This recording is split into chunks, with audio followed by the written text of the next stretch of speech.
Welcome to BWTV, I'm Anthony Radford. Today I'm joined by Bendigo Weekly sports journalist Joel Peterson. Joel is also the WNBL matchday commentator for 101.5 Fresh FM and host of All Ball, which is on Mondays at 6 p.m. on the Fresh. We're talking WNBL today. The Bendigo Spirit find themselves on the top of the ladder halfway through the season. Joel, did anyone expect this? You'd have to say no at this stage. You look at some of the recruits that they brought in, so the likes of Renee Camino, obviously Kelsey Griffin didn't come in to start the season, so you had Kathleen Shear coming in, who's a good player coming out of Duke over there in the NCAA system, but you would have to say that no one saw this coming. They were going to be probably pushing for finals, and I think that was the expectation of Bernie Harrower. Even throughout the season so far, Bernie said to me, look, not in my wildest dreams would I have tipped this.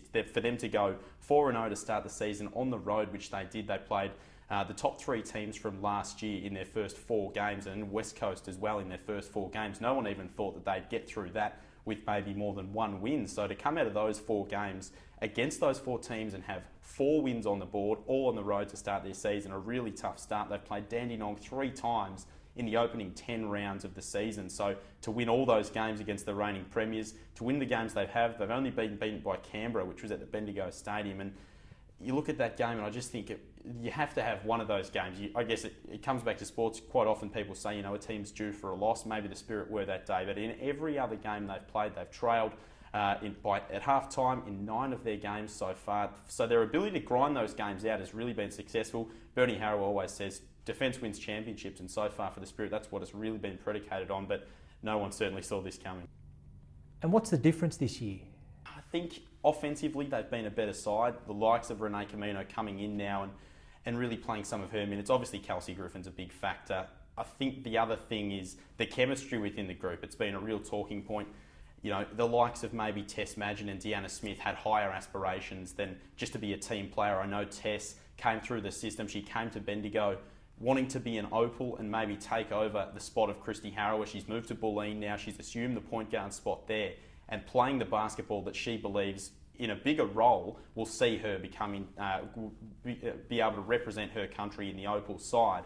So I guess for Tess, maybe Deanna as well, who'd been a 2-time All-Star in the league, thought she might have had more of a role, but probably wanted to play with her sister Jacqueline for that last season as well. So there was a little bit of unrest in the playing group. Bernie just wasn't getting the kind of contribution that he wanted out of a couple of players. So to be able to retool after the season, add quality players like Chantella Pereira, Maddie Garrick, Hayley Munro, Rach Herrick. So you've got a bit more size in the team, a bit more quality depth as well. And I think that's what's been the difference this year, as well as Christy Harrower and Gabe Richards have been injury-free, which is a massive thing for them, both of them having pretty much career best seasons. I think Christy's shooting the ball at her 3rd best clip. The only 2 seasons that she's done better was when she won the MVP in 2009, 2010, and the season prior to that in 2008, 2009. So you look at the way that those girls are playing, added with the depth that they've got at the moment, it's really impressive, and that's what's made the difference.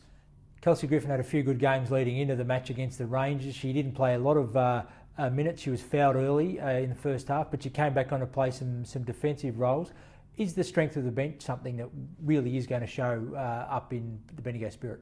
Well, it is, and something that I've spoken to Bernie about so far is the fact that at the moment, pretty much Bernie's biggest problem is the fact that he's got too many players who could be playing big minutes. He wants to respect those players and give them the minutes they deserve, but with the quality of minutes that he's getting out of girls like Kelsey Griffin and Christy and Gabe, of course, Christy at the moment is averaging around 33, 34, 35 minutes a game. So at 37 years of age, it seems not to be taking the toll on her body that it was last year. She came back from an Olympics campaign where she played really, really well.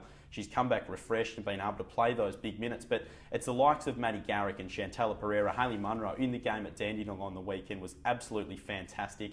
Had 6 points, but did more than that. Had a couple of blocks, a couple of steals as well. Was fantastic defensively for the Spirit. So you look at the contributions they're getting off the bench, and I think when you can bring Renee Camino off the bench, Chantella Pereira, these kind of girls. Renee has never averaged in her 6 WNBL seasons less than 13 points. So she's the type of player who can come on, give you 20, 25 minutes, maybe even 30 down the stretch in the season, and she can just go on a roll offensively and get you that sort of 13, 15, maybe even more points if she's having a really good night. So Bernie has spoken about maybe getting Renee more involved in the rotation and become a key player down the stretch. But when you've got the likes of Callie Wilson, who in the last couple of years has played a bit of a sixth man role, really stepping up this year and averaging around 11 points a game as well. So there's a number of players on the Spirit bench that could really be coming in and playing big minutes, not getting the opportunity at the moment. But the key is when they do come on, they're making the best of their role.